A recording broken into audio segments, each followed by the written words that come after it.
Hi, ഇന്ന് ഞാൻ നിങ്ങൾ ടൈറ്റിൽ കണ്ട പോലെ 3 kg ബീഫ് വെച്ചിട്ടുള്ള പിക്കിളാണ് ഉണ്ടാക്കുന്നത്.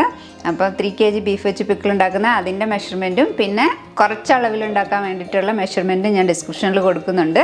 അപ്പോൾ ഞാൻ ഈ ബീഫ് പിക്കിൾ എങ്ങനെയാണ് ഉണ്ടാക്കുന്നതെന്ന് നമുക്കൊന്ന് നോക്കാം.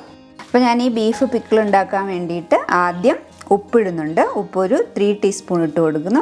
പിന്നെ മുളക് പൊടി ഞാൻ 2 മുളക് പൊടി, അതായത് എരിവുള്ളതും എരിവില്ലാത്തതും കൂടെ ഒരുമിച്ച് മിക്സ് ചെയ്ത് എടുത്തതാണ്. അതൊരു 10 ടീസ്പൂണ് ഇട്ട് കൊടുക്കുന്നുണ്ട്. പിന്നെ ഞാൻ ഗരം മസാല ഒരു 2 ടീസ്പൂൺ ഇട്ട് കൊടുക്കുന്നുണ്ട്. എന്നിട്ട് ഇതെല്ലാം കൂടെ ഡ്രൈ ആയിട്ട് തന്നെ നമ്മൾ അങ്ങ് മിക്സ് ചെയ്താൽ മതി, വെള്ളമൊന്നും ചേർക്കേണ്ട ആവശ്യമില്ല. എന്താണെന്ന് വെച്ചാൽ നമ്മൾ ഈ ബീഫ് നന്നായിട്ട് വാഷ് ചെയ്ത് എത്ര ഡ്രെയിൻ ചെയ്താലും അതിനകത്ത് കുറച്ച് വെള്ളം ഉണ്ടാവും. അപ്പോൾ നമ്മളത് നന്നായിട്ട് ഈ ഡ്രൈ ആയിട്ടുള്ള പൊടി മിക്സ് ചെയ്ത് അതിനകത്തേക്ക് ഇട്ടങ്ങ് നന്നായിട്ട് മിക്സ് ചെയ്ത് ഇതേപോലെ അങ്ങ് എടുത്താൽ മതി. അപ്പോൾ നന്നായിട്ടങ്ങ് മിക്സായി കിട്ടിക്കോളും. അപ്പോൾ ഞാൻ ഇതിനകത്തേക്ക് മഞ്ഞൾപ്പൊടി ഇട്ടില്ലായിരുന്നു, അത് മറന്നുപോയി. ഇപ്പം അതിന് മഞ്ഞൾപ്പൊടി ഒരു ടീസ്പൂൺ മഞ്ഞൾപ്പൊടി നമ്മൾ ഇതിൻ്റെ കൂടെ ഇട്ട് കൊടുക്കണം. അത് ആദ്യം ആ പൗഡർ കൂടി ഇട്ടാൽ മതിയായിരുന്നു, മറന്നുപോയത്. എന്നിട്ട് നമുക്ക് ഇത് ഇപ്പം തന്നെ നമുക്ക് കുക്കറിൽ വെച്ച് വേവിക്കാം. അല്ലാന്നുണ്ടെങ്കിൽ സമയമൊക്കെ ഉണ്ടെങ്കിൽ നമുക്ക് കുറച്ച് സമയം വെച്ചിട്ട് വേവിച്ചാലും കുഴപ്പമൊന്നുമില്ല, അത് നമ്മുടെ ഇഷ്ടത്തിന് ചെയ്യാം. ഞാൻ ഇതിനകത്ത് നമ്മൾ വെള്ളമൊന്നും ചേർക്കാണ്ട് ഇതേപോലെ ഡ്രൈ ആയിട്ട് തന്നെ മിക്സ് ചെയ്യാം. ഞാനിത് നല്ലതായിട്ട് കുറേ സമയം ഒരു 1.5-2 മണിക്കൂർ വെച്ച് ഡ്രെയിൻ ചെയ്തെടുത്തതാണ്. അപ്പം അത്രയൊന്നും ചെയ്തില്ലെങ്കിലും കുഴപ്പമില്ല. പക്ഷേ ഇതിനകത്ത് വെള്ളം എത്ര കുറയ്ക്കാൻ പറ്റുമോ അത്ര നമുക്ക് കുറയ്ക്കാമെന്ന് മാത്രമേ ഇതിനകത്ത് ഉദ്ദേശമുള്ളൂ. അപ്പം അങ്ങനെ ചെയ്തെടുത്തതാണ്. അതിൻ്റെ നല്ലതായിട്ട് മിക്സ് ചെയ്തിട്ട് നമ്മളിത് കുക്കറിനകത്തേക്കിട്ട് വേവിക്കണം. അപ്പോൾ ഞാനിത് കുറച്ച് സമയം വെച്ചിട്ടേ വേവിക്കുന്നുള്ളൂ. അത് വെക്കണമെന്ന് ഒരു നിർബന്ധമില്ല. കുക്കറിനകത്തേക്ക് അപ്പം തന്നെ നമ്മളിങ്ങനെ മിക്സ് ചെയ്ത് അപ്പം തന്നെ എടുത്തിട്ടിട്ട് നമുക്ക് വേവിച്ചെടുക്കാം. അപ്പോൾ ഞാൻ കുറച്ച് സമയം വെച്ചിട്ട് നമുക്കിത് വേവിച്ചെടുക്കാം. അപ്പോൾ ഞാൻ കുക്കർ സ്റ്റൗവിലേക്ക് വെച്ചു. ഇനി സ്റ്റൗ ഓൺ ചെയ്യാൻ പോവാം. സ്റ്റൗ ഓൺ ചെയ്തിട്ട് കുക്കർ അടച്ചു വെച്ച് വെള്ളമൊന്നും ഒഴിക്കേണ്ട ആവശ്യമില്ല. നമ്മുടെ ബീഫിൽ നിന്ന് തന്നെ വരുന്ന വെള്ളം കൊണ്ട് ഇത് വേവണം. അപ്പം ഞാനിത് കവർ ചെയ്യട്ടെ. അപ്പം ഇത് ഞാൻ ഫുൾ ഫ്ലെയിമിൽ ഇട്ടിട്ടുണ്ട്. അപ്പോൾ ഇനി ഒരു വിസിൽ വന്നു കഴിയുമ്പോൾ ഒന്ന് സിമ്മിലേക്ക് ആക്കിയിട്ട് ഒരു 3 വിസിലും കൂടെ വന്നിട്ടാണ് നമ്മളിത് ഓഫ് ചെയ്യുന്നത്. അപ്പം ലാസ്റ്റ് വെന്ത് കഴിയുമ്പോൾ ഞാൻ പറയുന്നത് എത്ര സമയം എടുത്തു എന്നുള്ളത്. അപ്പോൾ നമ്മുടെ കുക്കറിൽ നമ്മൾ വേവിക്കാൻ വെച്ച നമ്മുടെ ബീഫ് റെഡി ആയിട്ടിരിക്കുന്നുണ്ട്. അപ്പോൾ നമുക്ക് അതൊന്ന് നോക്കാം. നിറച്ചുള്ളതുണ്ട് അങ്ങനെ. അപ്പോൾ നമ്മുടെ ബീഫ് ഉണ്ട് നന്നായിട്ട് വെന്തിട്ടുണ്ട്, സോഫ്റ്റ് ആയിട്ടുണ്ട്. അപ്പം നമ്മൾ എത്ര നന്നായിട്ട് ഡ്രെയിൻ ചെയ്ത് എടുത്ത് ഒട്ടും വെള്ളം ഒഴിക്കാതെ വേവിച്ചിട്ടും ഇതിനകത്ത് കണ്ടോ നിറച്ച് വെള്ളം ഉള്ളത് കണ്ടോ. അപ്പം നമ്മൾ എന്താ ചെയ്യേണ്ടതെന്ന് വെച്ചാൽ ഫസ്റ്റ് ഇതുമാതിരി ഒരു സ്ട്രെയിനറിലേക്ക് അങ്ങ് ഒഴിച്ചു കൊടുക്കണത്.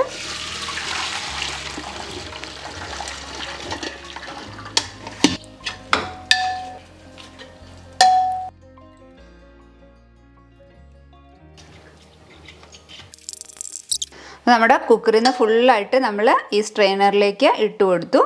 അപ്പം ഇതിപ്പം പെട്ടെന്ന് അതിൻ്റെ വെള്ളം താഴേക്ക് ഈ പാത്രത്തിലേക്ക് വീണിട്ടുണ്ടാകും. ഇനി നമുക്കിത് ഫ്രൈ ചെയ്തെടുക്കണം. അപ്പം ഞാൻ ഈ ബീഫ് പിക്കിളാക്കാൻ വേണ്ടിയിട്ട് ആദ്യം നമുക്ക് ബീഫ് ഫ്രൈ ചെയ്തെടുക്കാൻ വേണ്ടിയിട്ട് ഈ ഉരുളിയാണ് വെച്ചിരിക്കുന്നത്. ഈ ഉരുളി ചൂടായി കഴിയുമ്പോൾ ഞാനിതിനകത്ത് കോക്കനട്ട് ഓയിലാണ് യൂസ് ചെയ്യുന്നത്. കോക്കനട്ട് ഓയിൽ യൂസ് ചെയ്താൽ നമ്മൾ പിക്കിള് വേഗം കഴിച്ച് തീർക്കണം. ഇല്ലാന്നുണ്ടെങ്കിൽ കേടാവും, കാറിപ്പോവും, അതിൻ്റെ ടേസ്റ്റ് വ്യത്യാസം വരും. അതുകൊണ്ട് നമുക്ക് കുറേ നാൾ വെക്കാനൊക്കെയുള്ള പിക്കിളാണെങ്കിൽ നമ്മളൊന്നല്ലെങ്കിൽ നല്ലെണ്ണയിൽ ജിഞ്ചർ ഓയിലും ഉണ്ടാക്കാം. അല്ലാന്നുണ്ടെങ്കിൽ നമ്മുടെ നോർമൽ കുക്കിംഗ് ഓയിൽ ഏതെങ്കിലും നമുക്ക് യൂസ് ചെയ്യാം, നമുക്ക് ഇഷ്ടമുള്ളത്. അപ്പം ഞാനിപ്പം പക്ഷേ ടേസ്റ്റ് എപ്പോഴും കോക്കനട്ട് ഓയിലായിരിക്കും. അതുകൊണ്ട് ഞാൻ കോക്കനട്ട് ഓയിലാണ് മിക്കപ്പോഴും ഉണ്ടാക്കുന്നത്. പിന്നെ ഒരുപാട് നാൾ വെക്കാനൊന്നുമില്ല. ഇത് നമുക്ക് ആമസോണിൽ സെയിൽ ചെയ്യാനുള്ള, അപ്പോൾ സെയിൽ വന്നു കഴിയുമ്പോൾ മാത്രമേ ഞാൻ ഇത് ബീഫ് പിക്കിൾ ഇടാറുള്ളൂ. അപ്പോൾ അത് പെട്ടെന്ന് അങ്ങ് തീരും. അതുകൊണ്ട് കുഴപ്പമില്ല, ടേസ്റ്റ് ഉണ്ടാവാൻ വേണ്ടിയിട്ട് കോക്കനട്ട് ഓയിൽ ഉണ്ടാക്കുന്നതേ ഉള്ളൂ. അപ്പോൾ ഞാൻ ഇതിലേക്ക് 2 കപ്പ് കോക്കനട്ട് ഓയിലാണ് ഒഴിച്ചു കൊടുത്തേക്കുന്നത്. ഇപ്പം ഞാൻ ഈ 2 കപ്പേ ഒഴിക്കുന്നുള്ളൂ. ചിലപ്പോൾ നമ്മൾ 2 ടൈമായിട്ടാണ് ഞാനിത് ഫ്രൈ ചെയ്തെടുക്കുന്നത്. അപ്പോൾ സെക്കൻഡ് ടൈം ചിലപ്പോൾ കുറച്ചും കൂടെ ഒഴിച്ചു കൊടുക്കേണ്ടി വരും, അത് നമുക്ക് നോക്കാം. അപ്പോൾ ഞാൻ ആദ്യം ഫ്രൈ ചെയ്യാൻ ഇടാൻ പോവുകയാണ്. ഇത് നന്നായിട്ട് ഹീറ്റായിട്ടുണ്ട്. അപ്പോൾ ഇതേ ഇങ്ങനെ അങ്ങ് ഇട്ട് കൊടുത്താൽ മതി.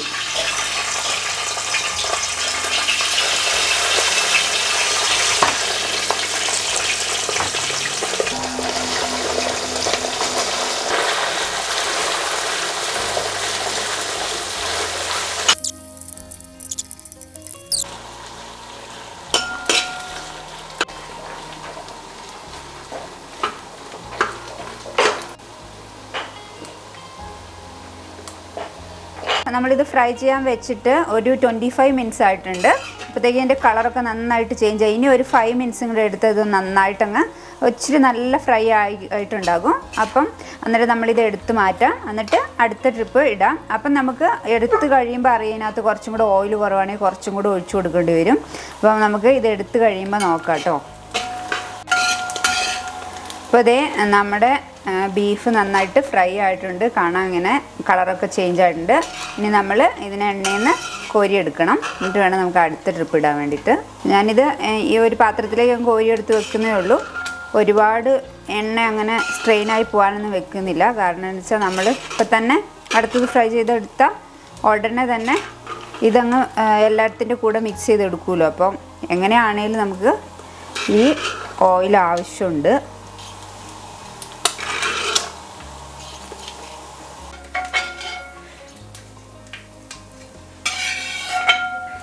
പിന്നെ നമുക്ക് അടുത്ത ഇത്രയും കൂടെ ഉണ്ട്, അതും കൂടി ഇട്ട് കൊടുക്കാം.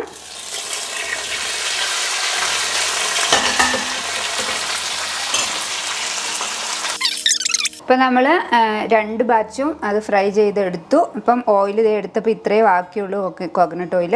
അപ്പം ഞാൻ അതേ കപ്പിന് 1 കപ്പും കൂടി ഇതിനകത്തേക്ക് ഇങ്ങനെ ഒഴിച്ചു കൊടുക്കുന്നുണ്ട്. അത് ഇതിനകത്തുനിന്ന് കോരുമ്പോൾ അതിനകത്ത് ആ ബീഫിലേക്ക് കുറേ പിടിച്ചിട്ടുണ്ടാവും. അപ്പോൾ നമുക്ക് ഒരുപാട് എണ്ണയുടെ ആവശ്യമില്ല.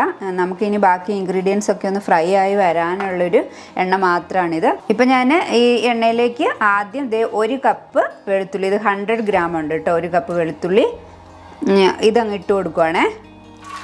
അപ്പം ഈ വെളുത്തുള്ളി ഞാൻ ഒരുപാട് വലുപ്പമുള്ള വെളുത്തുള്ളിയാണെങ്കിൽ ഒന്ന് കട്ട് ചെയ്യണം. ഇത് ഒരുപാട് വലുപ്പമില്ലാത്തതുകൊണ്ട് ഞാനിത് കട്ട് ചെയ്തിട്ടില്ല, മുഴുവനോടെ ഇട്ട് കൊടുത്തിട്ടുണ്ട്. അതേപോലെ ജിഞ്ചർ, ഇത് ഞാൻ ഈ ചോപ്പറിലിട്ട് നന്നായിട്ട് ചെറുതായിട്ട് കട്ട് ചെയ്തതാണ്. ഇത് 100 ഗ്രാം സെയിം 1 കപ്പുണ്ട്. ഇത് ഒരു 30 പച്ചമുളകുണ്ട്. ഇത് ഞാനൊന്ന് ചോപ്പറിലേക്ക് ഇട്ട് ഒന്ന് കറക്കി ഒന്ന് ക്രഷ് ചെയ്തെടുക്കുന്നുണ്ട്. അരയ്ക്കണ്ട, അപ്പം ഇത് ചെയ്തെടുക്കാം. ഇതേപോലെ ആയിട്ടുണ്ട്. ഇതും കൂടെ ഞാൻ ഇതിൻ്റെ കൂടെ ഇട്ട് കൊടുക്കാം. അപ്പോൾ നല്ല എരിവുള്ള മുളകാണെങ്കിൽ ഇച്ചിരി കൂടെ കുറച്ചിട്ടാൽ മതി. ഇതൊരു മീഡിയം എരിവുള്ളതുകൊണ്ട് ഞാൻ ഇങ്ങനെ ഇത്രയും 30 എണ്ണമൊക്കെ ഇട്ടത്. ഇല്ലാന്നുണ്ടെങ്കിൽ കുറച്ച് കുറവിടുക, ഒരുപാട് എരിവുള്ളതാണെങ്കിൽ.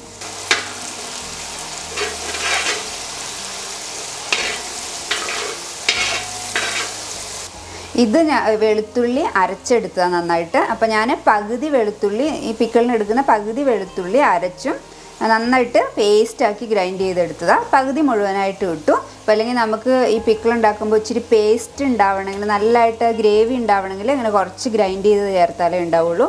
അതുകൊണ്ടാണ് ഇങ്ങനെ ഇടുന്നത്. അല്ലെങ്കിൽ നമുക്ക് കുറച്ചൊക്കെ ഉള്ളെങ്കിൽ നമുക്ക് മുഴുവനായിട്ട് തന്നെ അല്ലെങ്കിൽ കട്ട് ചെയ്ത് തന്നെ ഇട്ടാലും മതി. പക്ഷെ ഇങ്ങനെ ഇടുന്നതിൻ്റെ കാര്യം എന്ന് വെച്ചാൽ നമുക്ക് നല്ല കുറച്ച് ഗ്രേവി ഉണ്ടാവാൻ വേണ്ടിയിട്ട് ഇടുന്നതാണ്. അതേപോലെ തന്നെ ഇഞ്ചി ഞാൻ അങ്ങനെ ഗ്രൈൻഡ് ചെയ്തെടുത്തിട്ടുണ്ട്. സെയിം പകുതി ആദ്യം 100 ഗ്രാം ഇട്ടു ഇഞ്ചി, സെയിം അതേപോലെ തന്നെ 100 ഗ്രാം ഇഞ്ചി ഗ്രൈൻഡും ചെയ്തെടുത്തു. അങ്ങനെ രണ്ടും ഈക്വലായിട്ട് അരിഞ്ഞെടുത്തതും ഇട്ടു, ഗ്രൈൻഡ് ചെയ്തതും ഇട്ടിട്ടുണ്ട്.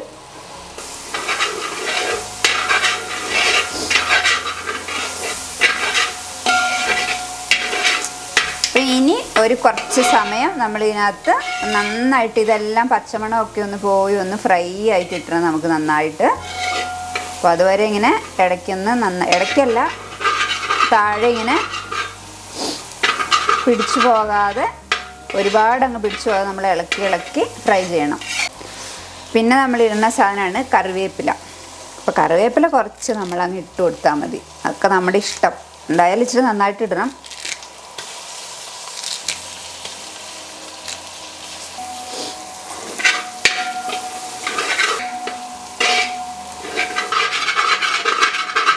അപ്പോൾ അതേ നമ്മളിട്ട സ്പൈസസ് എല്ലാം, ഇഞ്ചിയും വെളുത്തുള്ളിയും പച്ചമുളകും എല്ലാം അതിൻ്റെ പച്ചമണം എല്ലാം പോയി ഇതേ കളറൊക്കെ ചേഞ്ചായിട്ട് ഇങ്ങനെ റെഡിയായിട്ട് ഇരിക്കുന്നുണ്ട്. അതിൻ്റെ എണ്ണയൊക്കെ ഇത് തെളിഞ്ഞ് വന്നു. ഒരുപാട് എണ്ണയൊന്നും ഇതിനകത്തില്ല. അപ്പം ഇനി നമുക്ക് ഇതിനകത്തേക്ക് അടുത്ത സാധനങ്ങളെല്ലാം ഇട്ട് കൊടുക്കാം. അപ്പം ഞാൻ ആദ്യം ഇടുന്നത് ഉലുവ പൊടിച്ചെടുത്താണ്. ഇത് പച്ചയ്ക്ക് പൊടിച്ച ഉലുവയാണ്. 3 ടീസ്പൂണ് ഇട്ട് കൊടുത്തിട്ടുണ്ട് ഉലുവ പൊടിച്ചത്. ഇപ്പോൾ പച്ച ആയതുകൊണ്ട് ഞാൻ ഈ ഇതൊക്കെ ഫ്രൈ ആയി വന്നിട്ട് ആദ്യം അതിട്ട് കൊടുക്കുന്നത്. അപ്പോൾ അതിനകത്ത് കിടന്ന് ഒന്ന് നന്നായിട്ട് ഫ്രൈ ആകുമ്പോഴത്തേക്ക് ഒന്ന് മൂത്ത് വരുമ്പോഴത്തേക്ക് അടുത്ത പൊടികൾ ഇട്ട് കൊടുക്കാൻ വേണ്ടിയിട്ട് നമ്മൾ നന്നായിട്ട് ഫ്രൈ ചെയ്ത ഉലുവയാണെന്നുണ്ടെങ്കിൽ അത് ബാക്കിയുള്ള പൊടികളുടെ കൂടെ ഒരുമിച്ചിട്ടാലും മതി. അപ്പോൾ അതൊന്നിങ്ങനെ മൂത്ത് നന്നായിട്ടായി വരുന്ന സമയത്ത് മുളക് പൊടി ഇട്ട് കൊടുക്കണം. ഇതൊരു 10 ടീസ്പൂൺ ഉണ്ട്. ഇത് ഞാൻ ഇതിനകത്തേക്ക് ഇട്ട് കൊടുക്കുകയാണ്.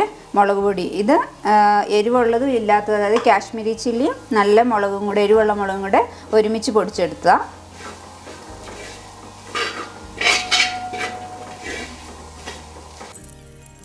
ഇത് ഒരു 10 ടീസ്പൂൺ, അങ്ങനെ 20 ടീസ്പൂൺ മുളക് പൊടി ഇട്ട് കൊടുത്തിട്ടുണ്ട്. അപ്പം ഈ പൊടികളൊക്കെ ഇടുമ്പോൾ നമ്മൾ എപ്പോഴും ഈ സ്റ്റൗവ് സിമ്മിലിട്ട് വെക്കണം. ഇനി ഇതൊരു 5 മിനിറ്റ് ഇങ്ങനെ ഇരുന്ന് മെല്ലെ ഇതിനകത്ത് ഇരുന്ന് ഇതിൻ്റെ പച്ചമണം എല്ലാം പോയിട്ട് ആയി വരണം. അപ്പോൾ നമ്മൾ ഇടയ്ക്ക് ഇങ്ങനെ നന്നായിട്ട് മിക്സ് ചെയ്ത് കൊടുത്ത് റെഡിയാക്കി എടുക്കണം. മഞ്ഞൾപ്പൊടി നമ്മൾ അതിൻ്റെ കൂടെ വേവിച്ചപ്പോൾ 1 ടീസ്പൂൺ ഇട്ടതാണ്. ഇപ്പോഴും ഒരു ടീസ്പൂണ് മഞ്ഞൾപ്പൊടിയും കൂടി ഇട്ട് കൊടുക്കാം. അപ്പോൾ നമ്മുടെ ഈ മുളക് പൊടിയുടെ ഇതിൻ്റെ മണമെല്ലാം മാറി, പച്ചമണമെല്ലാം മാറി, ഇതിൻ്റെ കളറൊക്കെ ഒന്ന് കുറച്ച് ചേഞ്ച് ആയിട്ടുണ്ട്. അപ്പം ഈ സമയത്ത് നമുക്കിതിനകത്തേക്ക് കായപ്പൊടി ഇട്ട് കൊടുക്കണം. അപ്പോൾ ഞാൻ 3 ടീസ്പൂൺ കായപ്പൊടിയാണ് ഇട്ട് കൊടുക്കുന്നത്. കായപ്പൊടി ഇട്ട് ഒന്ന് ഇളക്കിയാൽ മതി. ഒരുപാട് അതിൻ്റെ മണമൊന്നും പോകാൻ നിൽക്കേണ്ട ആവശ്യമില്ല. ഒന്നായി കഴിയുമ്പോഴത്തേന് നമുക്ക് ഇത് വൈറ്റ് വിനീഗർ 1 കപ്പ് ഞാൻ ഒഴിച്ചു കൊടുക്കുന്നത്, 250 ml, 1 കപ്പും കൂടെ, അങ്ങനെ ടോട്ടൽ 2 കപ്പ് വൈറ്റ് വിനീഗർ ഒഴിച്ചു കൊടുത്തു. ഇപ്പം എല്ലാം കൂടെ ഒരു പേസ്റ്റ് പോലെ ആയിട്ടുണ്ട്. ഈ സമയത്ത് ഞാൻ ഉപ്പ് ഇട്ട് കൊടുക്കുന്നുണ്ട്. ഇങ്ങനെ എൻ്റെ കൈക്ക് ഒരു പിടുത്ത ഉപ്പ് ഇട്ട് കൊടുത്തിട്ടുണ്ട്, കല്ലുപ്പ്.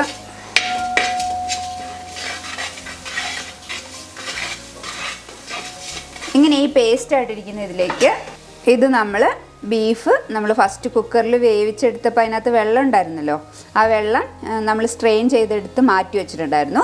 അത് ഇതിനകത്തേക്ക് ഒഴിച്ചു കൊടുക്കുകയാണേ. അപ്പോൾ നമുക്ക് ഇതിനകത്ത് വേറെ വെള്ളമൊന്നും ചേർക്കേണ്ട ആവശ്യമില്ല.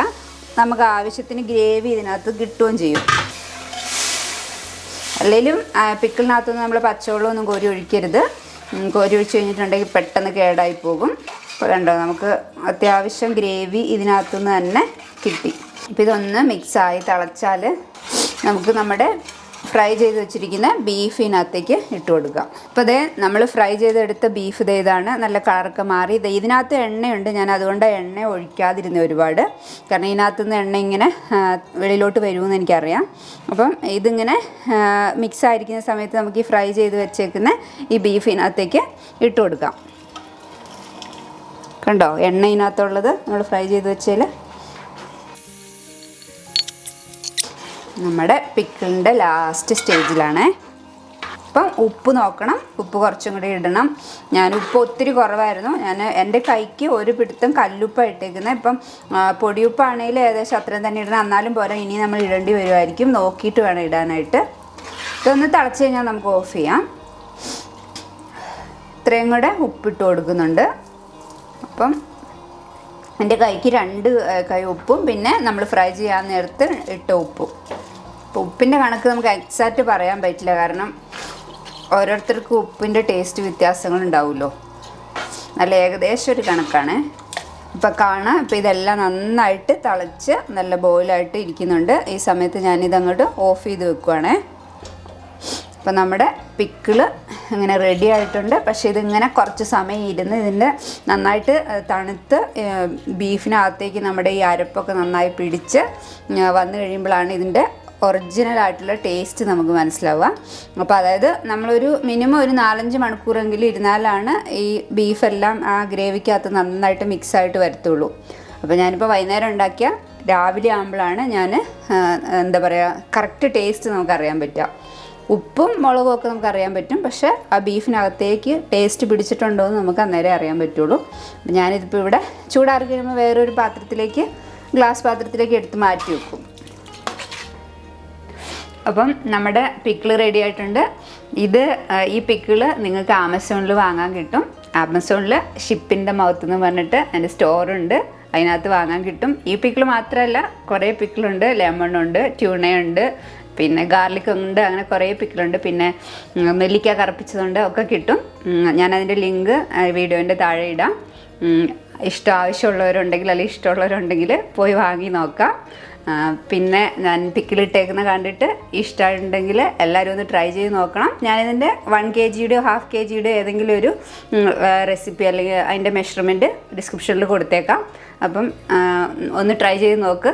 ഈ പിക്കിള് റെഡി ആയി കഴിഞ്ഞാൽ നമ്മൾ ഗ്ലാസ് ജാറിൽ തന്നെ സ്റ്റോർ ചെയ്ത് വെക്കണം. പിന്നെ ഞാനിത് കോക്കനട്ട് ഓയിൽ ഉണ്ടാക്കിയതുകൊണ്ട് ഞാൻ ആദ്യം പറഞ്ഞ പോലെ ഒരുപാട് നാൾ ഇരിക്കത്തില്ല, എണ്ണ കേടായി പോകും. പക്ഷെ ടേസ്റ്റ് ഇതിനകത്ത് ഉണ്ടാക്കുന്നതാണ്. അപ്പോൾ നമ്മൾ വെള്ളമൊന്നും തൊടാതെ നല്ല ഡ്രൈ ആയിട്ടുള്ള ഗ്ലാസ് ജാറിലോ അല്ലെങ്കിൽ ഭരണിയിലോ ഇട്ട് വെക്കണം. എന്നാലാണ് ഇത് നന്നായിട്ട് കുറച്ച് നാൾ ഇരിക്കുകയുള്ളൂ. അപ്പോൾ നമ്മൾ വേറുള്ള ഓയിൽ ഉണ്ടാക്കുകയാണെങ്കിൽ നമുക്ക് 6 months വരെയൊക്കെ വെക്കാം. അപ്പോൾ നമ്മുടെ ബീഫ് പിക്കിൾ റെഡി ആയിട്ടുണ്ട്. ഇത് കണ്ടിട്ട് ഇഷ്ടമായിട്ടുണ്ടെങ്കിൽ എല്ലാവരും ഒന്ന് ട്രൈ ചെയ്ത് നോക്കണം. ട്രൈ ചെയ്ത് നോക്കിയിട്ട് അഭിപ്രായം പറയാൻ മറക്കരുത്. അപ്പോൾ നെക്സ്റ്റ് ഡിഷ് വരുന്നവരെ ബൈ.